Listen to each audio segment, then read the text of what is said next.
Good luck, everyone. Good evening. Shua Tov. This is the highlight of the evening, the highlight of the Shabbos. We have an opportunity to pose questions to the Rav, opportunity to have questions and answers. Please be aware this is not a time to make political statements. If you have a question of sensitive nature, also this isn't the proper forum. Certainly speak to the Rav afterwards. But this will be an opportunity to ask questions, the questions that you feel will be able to for those sitting here as well.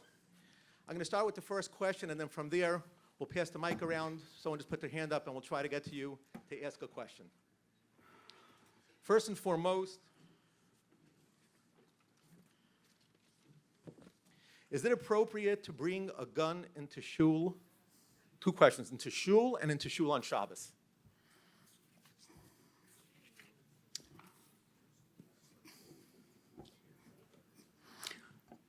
So we are living in a period, primarily in Israel, but not only in Israel, in which there are real security concerns.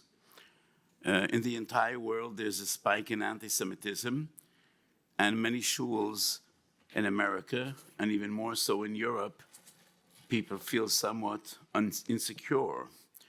And even though the governments and municipalities, many places supply security, but not everywhere. And people feel more security with members of the community participating in providing security for the community. But this is much more prevalent in Israel, in which we actually are suffering terror attacks. And just that of Shabbos, in another terror attack, 2 young people were killed and some others severely injured. And I do encourage people to carry arms, and I also encourage the Haredi community to train and to carry arms, because we are the most vulnerable community in Israel, and the terrorists know that. And you could walk into a shul with 1,000 mispalalim and nobody would be armed, and the consequences would be just too horrific to contemplate or to imagine. And therefore, I encourage people to train and to carry arms. And the question is twofold: carrying arms in a shul in general, and on Shabbos. So there's a Gemara in Sanhedrin of Pei Aleph. Mekan she'ein nechnosin lebeis medrash im klei zayin. Surprisingly, none of the Rishonim bring this halacha, even though it is not contested by anyone. It's a Stoma de Gemara. There's no dissenting opinion. And neither the Rambam, nor the Tu, nor the Shulchan Aruch don't bring this halacha. And it's strange why. On the other hand, the Shulchan Aruch does bring in Siman Kuf Nun Aleph, ein lahachnis sakin orach lebeis knesses. One shouldn't bring a long knife into a shul. And the source of this halacha, surprisingly, is not the Gemara in Sanhedrin, but rather Orchos Chaim, mepnei shetfila maricha yamim. Tefillah in shul should lengthen life, and knives shorten life.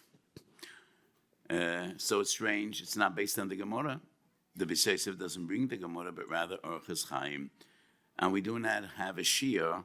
What's a sakan orach? How long? And none of the poskim discuss what is a sakan orach. Does it mean a sword? Unlikely, because on Rosh Hashanah, a sword has a name. It's either a cherev or a sayef. So what about a sakan shel shchita? Well, if you teach shchita, you bring a sakan shel shchita, and you bring that into shul, you bring that into the Beis HaMedrash. So this halacha is somewhat confusing. And if the reason you have arms in a shul is pikuach nefesh, to provide security, it definitely would be permissible. And the Tzitz Eliezer has a lengthy tshuva about this. And if you cover the sakin, it is permissible. So this is a lengthy discussion, but the nature of an evening like this is not to have lengthy discussions. You could have arms in shul, but preferably they should be covered. If you cover your gun, if you cover your rifle, then you could bring it into shul. So one of the poskim said, there's another halacha in Orach Chaim Simin Tzadik Vov Tzadik Zayin that you cannot daven when you're carrying something either in your hand or on your shoulders. So one of the Rabbanim suggested, when you daven, you need to put the gun down. And that is an example of a psak that was given without really understanding the subject matter. Because the reason you can't daven with something in your hand or on your shoulder is because you're going to be torrid, you're going to be worried, and that causes hesach hadas. If a soldier or anyone needs to put the gun down on the floor next to him, he's going to be far more troubled and he won't be able to daven at all because there's a gun on his side, and therefore he definitely should have it on his shoulder. And I think carrying something on the shoulder means carrying a bundle on your shoulder or a package, and you need to balance it. But if something is hanging on your shoulder with a shoulder strap, that is not an issue at all, and you could daven. So it is permissible to bring arms into a shul and have them with the shoulder strap on your body and do not put them down. Regarding Shabbos, once again, if there's any real security concern, it is permissible to carry a gun on Shabbos. Carrying a gun on Shabbos is muktzeh, and muktzeh is an issa d'rabbanan. It's not one of the avedas chamuris shebetorah. And in Divrei Yatziv, Mori V'Rabbi, my great Rebbe, the Kloiser Rebbe, says maybe it is even malachtoi leheter v'le'isser, because the rationale of carrying a gun is more as a deterrent than actually as a weapon that you plan to use. And if it's a deterrent, then that would be malachtoi leheter and not malachtoi le'isser. Maybe it wouldn't be muktzeh at all. I think guns are made to shoot. Yes, it is true, we want to deter terrorists, but I think a gun would be defined as malachtoi le'isser, but still it would be an issur of miktzeh. If there's any real security concern, I think it is both permissible to bring arms into a shul and to carry them on Shabbos as well. Thank you. A patient has a urinary catheter. What are the halachic parameters for tefillah? In addition, what are the halachic parameters for asher yotzar? Regarding tefillah, and this is a very common question because so many people, with the advance of medicine and technology, so many more shilas are coming up which were unusual in days of yore or uncommon. So a person that has a catheter, if the urine is not seen and there is no odor, no smell, then he could daven normally. And what was the other question regarding asher yotzar? You do not say asher yotzar unless you intentionally urinate. If you have a catheter, you don't say asher yotzar at all. You just say asher yotzar every day in the morning as all the other berachos shachar, but you do not say asher yotzar by the mere fact that urine is leaving your body. It is only if you do it intentionally. Again, if anyone has any questions, raise your hand and I'll come over to you. Our next question is it permitted for one to sign the organ donor on a driver's license? What, once again? Is it permitted to sign the organ donor, a person who is in a car accident and they would perish or die, that allows his organs to be harvested to save another life? So organ donation is a very painful and complicated issue in our society. On one hand, what is more accepted practice in the medical field today, we do not harvest life-saving organs after cardiac arrest. I know there are some new initiatives that would change that situation, but fundamentally, in the past few decades, we cannot use vital organs only after cardiac arrest. And before cardiac arrest, we're dealing with a controversy of brain stem death. And this is a very complicated issue, which I do not want to go into details in public. So the major poskim of our generation, Rav Elyashiv, Rav Shimon Zalman, were not willing to accept brain stem death as the definition of death. Regarding Moshe's opinion, there is somewhat a controversy about what his opinion really was. So it is very very problematic for a Frum Jew to donate vital organs. What could be taken from a cadaver after his death is the retina of your eye or skin, but those are not life-saving organs. And therefore, the question would be a different one. Is it justified to take parts of a dead body to give to others when these are not lifesavers? So for many years, the Frum community has been attacked and somewhat embarrassed, as if you lack compassion. You're not willing to donate organs. But the Frum community tops the entire world in the number of live kidney donors. And we're ahead of the pack by 100 miles.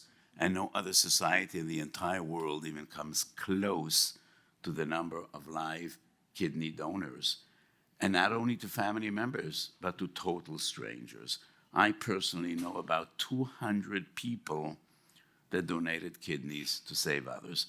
And I tell all those that have been attacking us throughout the years, im kol hakavod, I don't know how to say that in English, but im kol hakavod, in all due respect, it's far easier to give away your heart after you're dead than giving away a kidney while you're alive.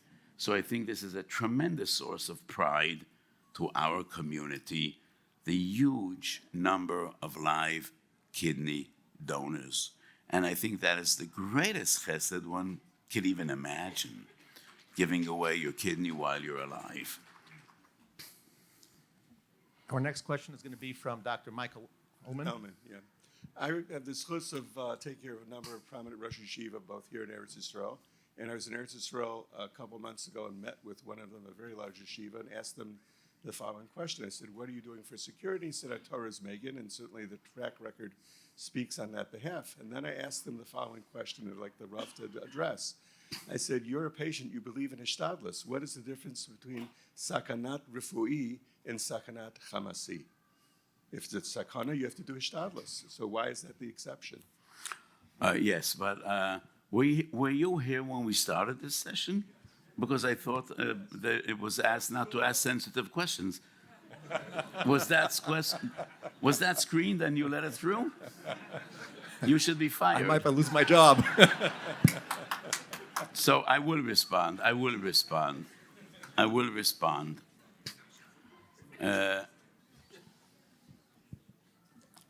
To say that the Torah is Megan is a beautiful statement, and we believe Torah is Megan, but it does not exempt us. You know, in the Friday attack, a yeshiva boy was killed, a boy that was really learning a lot of Torah.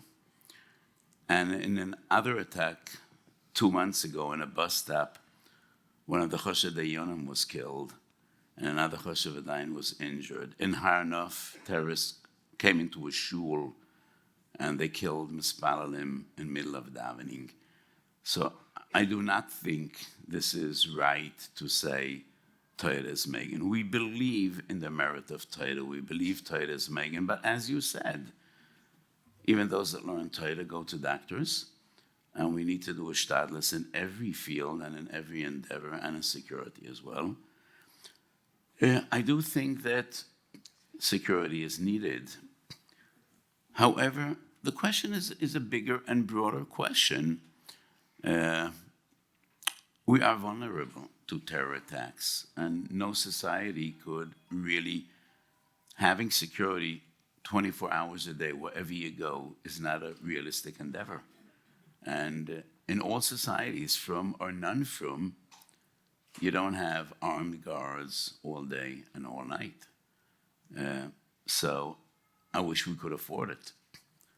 But I do not think that it is proper just to rely on Koyach HaTorah. I think we need to do a shtadlis in security, as in medicine, as in parnosa, and as in every other human endeavor. Our next question is, if a person is jet lagged after a long trip, can they take a sleeping pill on Shabbos? I wrote in Minchas Osher, I do not recall which chelik or which siman. And many times I apologize that I don't remember the Minchas Osher very well. I remember many other Svarim better for the very simple reason, to me, the Ksai Sechoshin, the Nesives, the Chsam Sefer, Gerse, the Yankuta, Minchas Osher is not, because when I was a young man, the Sefer wasn't available. And therefore, I don't remember it that well. And I say this because in our audience, there are many young people.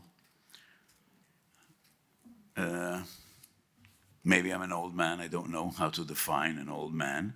But there are a lot of youngsters here. And I tell them, don't start learning when you're old. Because what I learned when I was 30 years old or 40 years old or 20 years old, I remember today. What I learned 3 months ago, I have long forgotten. So, but I did write in Minchas Osher, I think it's in the second volume, a few tshuvas about taking medicine. And in my opinion, sleeping pills are not defined as medicine. And you could always take sleeping pills on Shabbos, even if you're not jet lagged.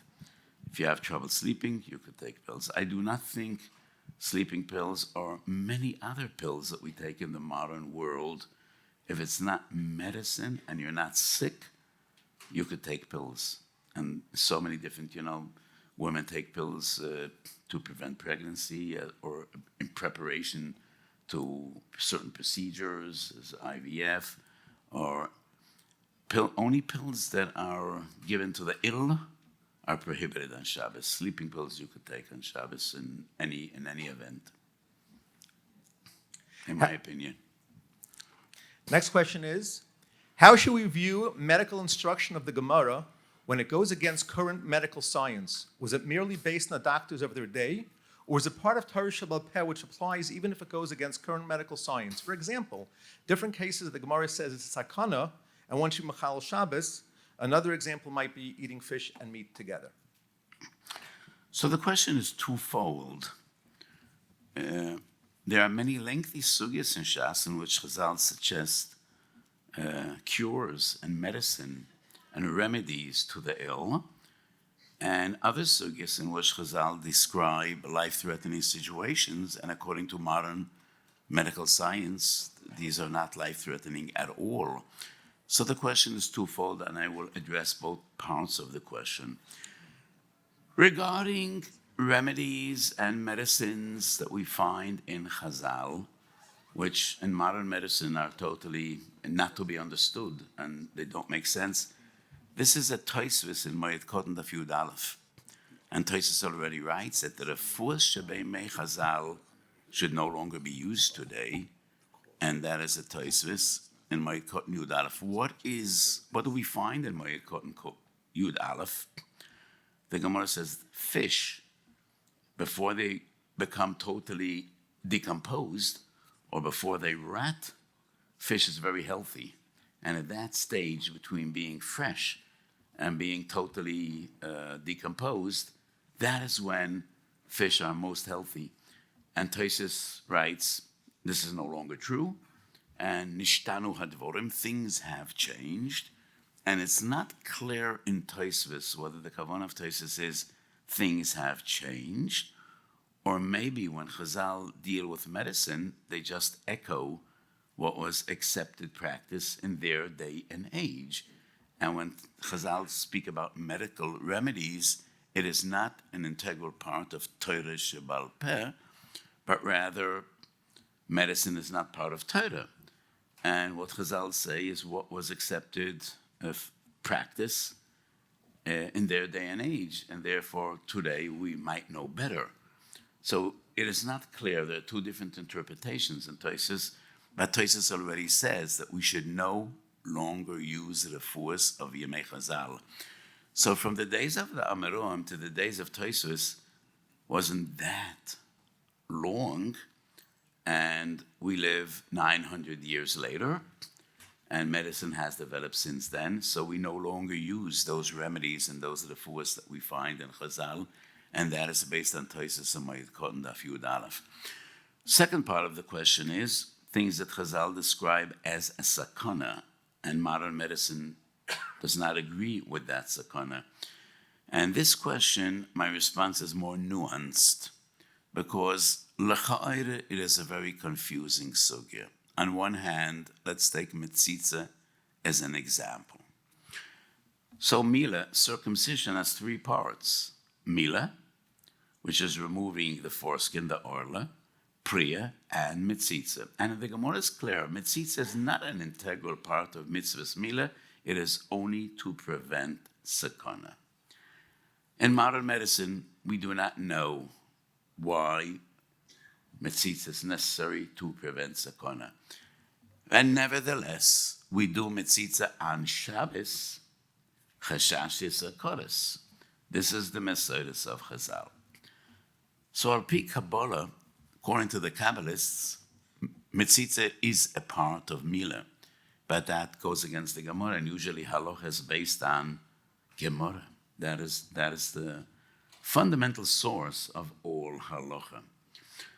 So we must assume that if Chazal say mitzitza is essential to prevent sakana, that is what we follow, and we disregard modern medical opinions. On the other hand, in the days of Chazal, it was assumed that after you perform circumcision, you must rinse the child with hot water. And there's a sugya in Erevin Daf Samaches. Hot water was prepared from Erev Shabbos. Somebody turned over the kettle. We have no hot water. And we postponed the bris till after Shabbos, because you cannot do some circumcision if you don't have hot water. And the Bis Yosef already writes in Siman Shin Lamed Aleph, we no longer do that. And there's no longer, in the modern world, we do not think there's a need to rinse a baby with hot water after Mila. So I intentionally bring two examples of mitzvahs Mila. On one hand, mitzitza, we do on Shabbos. On the other hand, we circumcise a child even though we do not have any hot water, because we no longer rinse children with hot water. And I just want to bring three examples of Hilchos Shabbos, which according to Chazal necessitate Chilul Shabbos, and no one does that today. Makesh shel cholon. Any ailment that is within your body, internal organs, is a chodesh yesh b'sakana.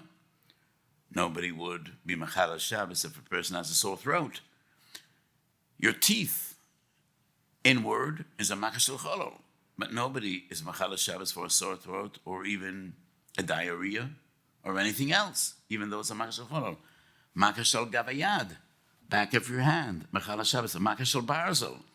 Any cut or wound that is inflicted by metal, by iron, would be considered chodesh yesh b'sakana.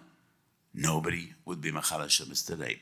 So I think if we could suggest an explanation why in days of yore it was considered pikuach nefesh, and we have a reasonable explanation why that is no longer the situation, then we follow present medical knowledge. But if we have no explanation why things have changed, then we always will follow Chazal. So let me give you my own personal interpretation. Makesh shel barzel, before we discovered tetanus, and we had tetanus shots to prevent infection, makesh shel barzel was a terrible sakana, because iron has rust, and under the rust there are very common tetanus germs, bacteria. So once upon a time, when our iron utensils were rusty, and they weren't stainless steel like we use today, and there were no tetanus vaccines, and makesh shel barzel was mortal danger. Al gavayad, there are blood vessels very close to your skin, and that was a sakana before we discovered antibiotics. Or makesh shel cholol, they knew nothing about internal organs. Ibn Ezra writes, the doctors know nothing about what's in your body. And what is somewhat disturbing, 150 years ago, one of the Gedolim, Agudas Eizov is the name of his sefer, he was the father of the Avnei Nezer, and he says, you cannot rely on doctors anything that have to do with your internal organs, because the Ibn Ezra Beferish says they know nothing about what's happening in our body. But from the Ibn Ezra till the Agudas of 850 years transpired, and doctors learned something in those 850 years. But what we know today, compared to 150 years ago, is far more dramatic advance than from 900 to 150 years ago. So would someone say today that every makkah shel choler is a choler shesh b'sakana? We know nothing about our internal organs after we have X-rays and ultrasound and CT and MRI. I mean, we know what's happening inside as good as we know what's happening outside, sometimes even better. So if we could explain why things have changed, like in the examples I have given, or boiling water. So they boiled water, and they used boiling water either to clean the sakan shalmila or hot water to rinse the baby to prevent infection, and they believed that hot water would prevent infection, even though I don't think they ever boiled children after the Mila, because boiling a child would be somewhat dangerous, probably more dangerous than not boiling him. But if we could explain why medicine once considered these esakona and no longer, then we follow present-day medical knowledge. But regarding mitzitza, we have no idea why things have changed. And if we can't explain why things have changed, then we always follow the ruling of Chazal. That is my interpretation of this shaila. Our next question is, in England, they are rolling out a free BRCA screening program for the Jewish community. Should it be encouraged, and especially for younger girls?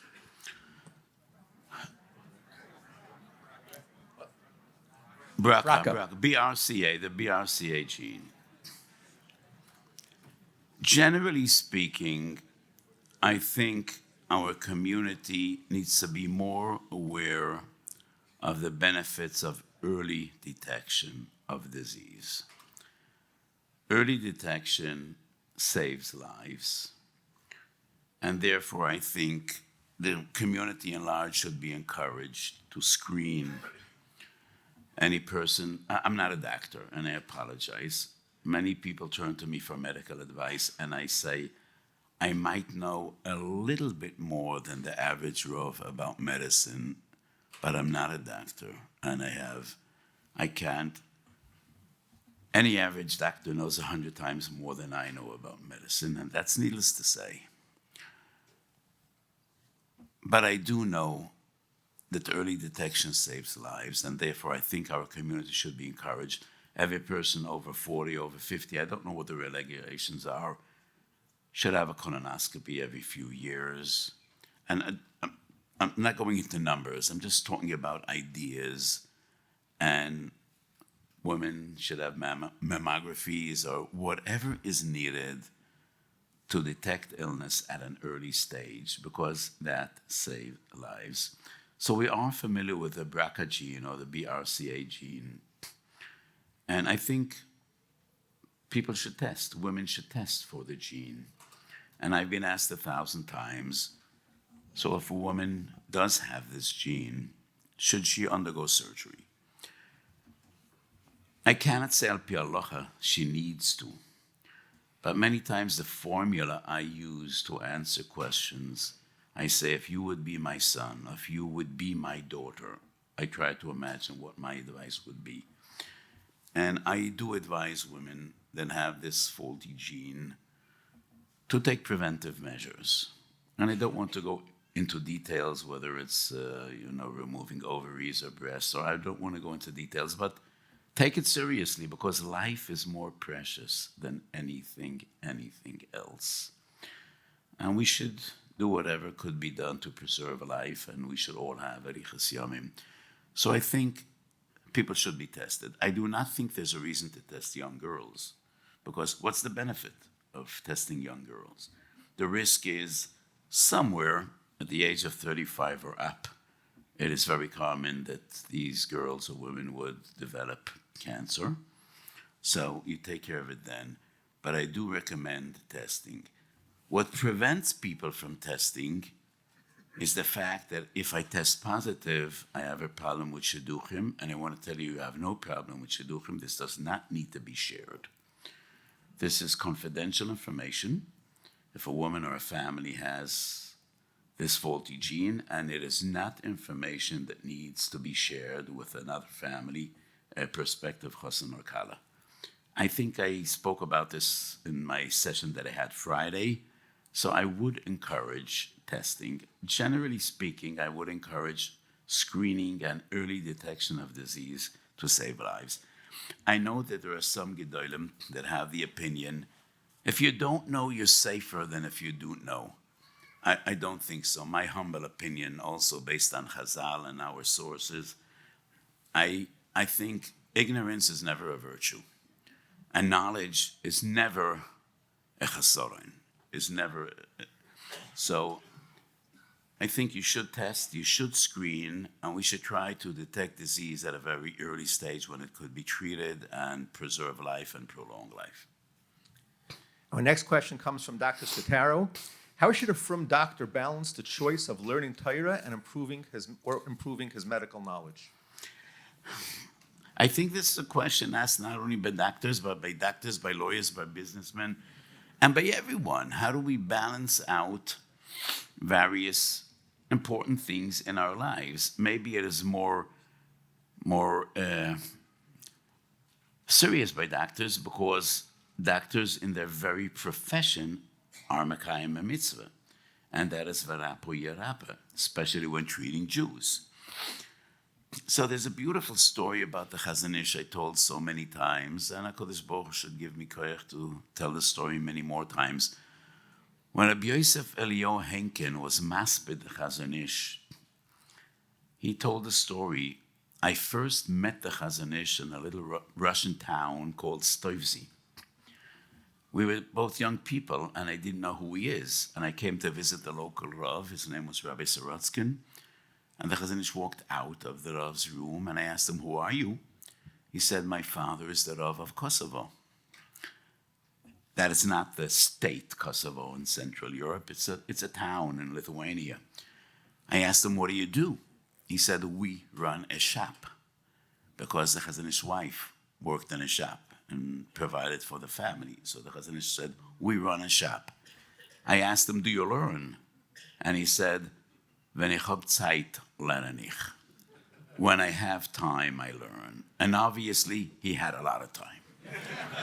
Obviously, he had a lot of time. So the Chazon Ish said, when I have time, I learn. I asked him, what are you doing here by the Rav? The Rav called. When a Rav calls, you come. That's the end of this conversation. Obviously, the Chazon Ish wasn't a big schmoozer, and he wasn't very engaging in common talk and small talk. So that's the story. And Rav Henkin said, when I walked into the Rav's room, I asked him, who is this young man and why did he come to see the Rav? And the Rav asked me, you didn't hear about Rav Avram Yeshaya? He's going to be the Gadol Hador in a few years. And I asked him to come over because I need to leave town. I'm going to have a medical procedure. I'll be away a few weeks. And I asked him to step in and paskin the difficult shilas that might come up. So when he asked the Chazon Ish, do you learn? When I have time. What are you doing here? The Rav called. The Rav calls, you come. So that's his story. And I say, this line, this sentence, when I have time, I learn, is the most accurate definition of mitzvahs Talmud Torah ever made. When does one need to learn Torah? When you have time. But whenever I tell the story, I tell people, when a Kodesh Baruch Hu will ask you the same question, did you learn? Don't dare to say, when I had time, I learned. Don't dare to use that line. Because there's a video clip up there of every moment of your life. And if you say, when I had time, I learned, the Kodesh Baruch Hu would say, really? Let's see. Let's check. And that will be extremely embarrassing. So, one needs to learn when he has time. How do we define having time? On one hand, זה גמור המועד קוטן דפטס, כל מצווה שאי אפשר לעשותה על ידי החלם דרך התלמוד תורה. Any other mitzvah overrides Talmud Torah. You're in the middle of learning and the time for another mitzvah comes, you need to stop learning and do the mitzvah. But it is not only mitzvahs. And many times I explain, every father has a mitzvah to teach his children Torah. But decent fathers, reasonable fathers, good fathers understand they not only need to teach their children Torah, sometimes they need to play with their children as well. Is that a mitzvah to say? No. But it's essential. It's what good people do. Years ago, we had a big kenes in my Weiss Medrash, and I spoke about, usually I don't speak harshly. It was a special occasion, the first year outside when my wife passed away, and there was thousands of people gathered. And I spoke about a smoda, and I said, we are accustomed to hear from our Rabbanim and Rosh Hashivas how great this generation is. We're the greatest generation ever. There are so many Yungalites, so much Torah. Everybody learns Torah. And sometimes it gets into our heads, and we really think we are so super. And I say, if we would be so super, why isn't Mashiach here? Obviously, we could be a lot better. And we could all learn a little more Torah than we do. A day later, a person comes over to me with a sheet, piece of paper, and he says, I was so moved by the Rav's drasha, and he brings me a sheet every minute of the day since he gets up from 6:30 in the mornings till he goes to sleep 11:30 by night.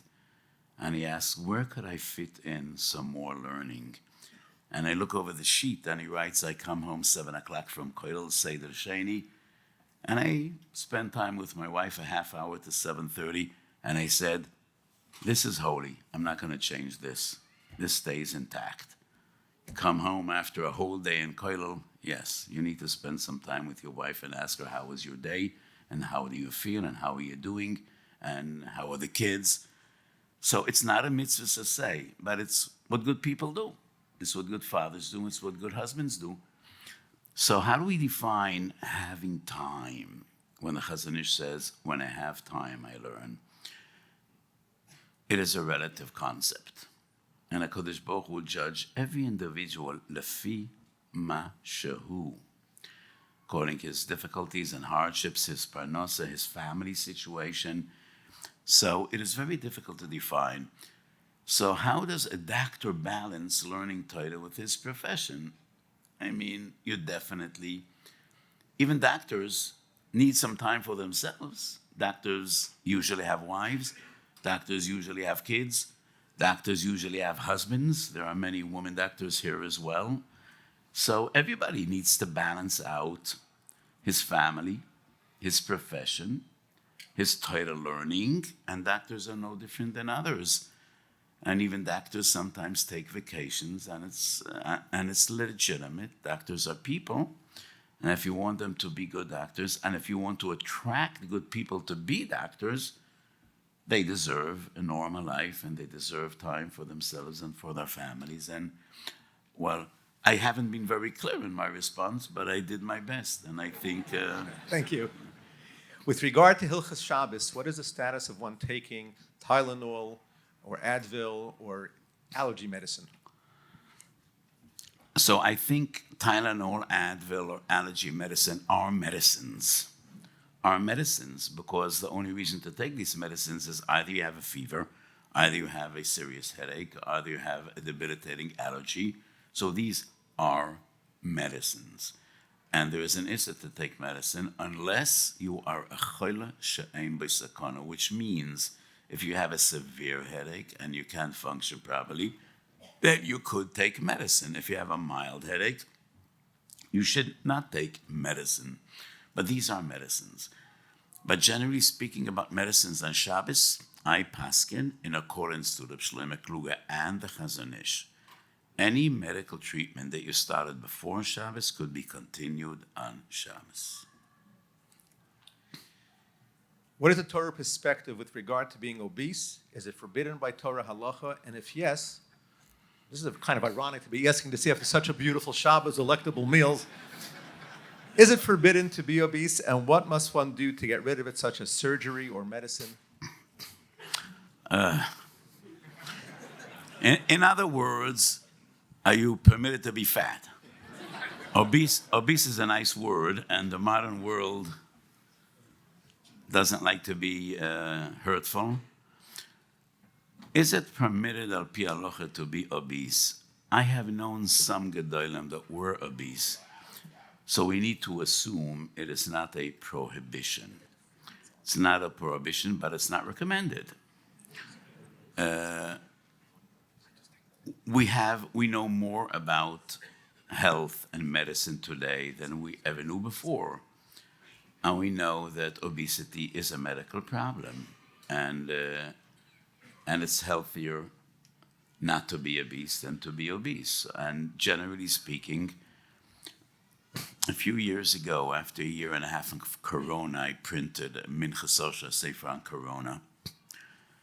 And I think I mentioned this in my first session here on Friday. I think it's a very important sefer because the sefer was about the coronavirus, the COVID virus, but in this sefer, more than any other of my seforim, I generally dealt with issues of pikuach nefesh, of health, and there is a siman in that sefer about a healthy lifestyle. And I brought many sources in halacha that the mitzvah of rapo yerape mekan shenitne reshus laroifel harapos, and the Ramban and the Rashba both say it's not only reshus, but it's a choiva as well. And the mitzvah includes not only the mitzvah of the doctor to heal, but the mitzvah on the patient to seek a cure. And the mitzvah is twofold. It includes the patient and the doctor, but I also brought many sources in Chazal that the mitzvah is also to prevent illness and to adopt a healthy lifestyle.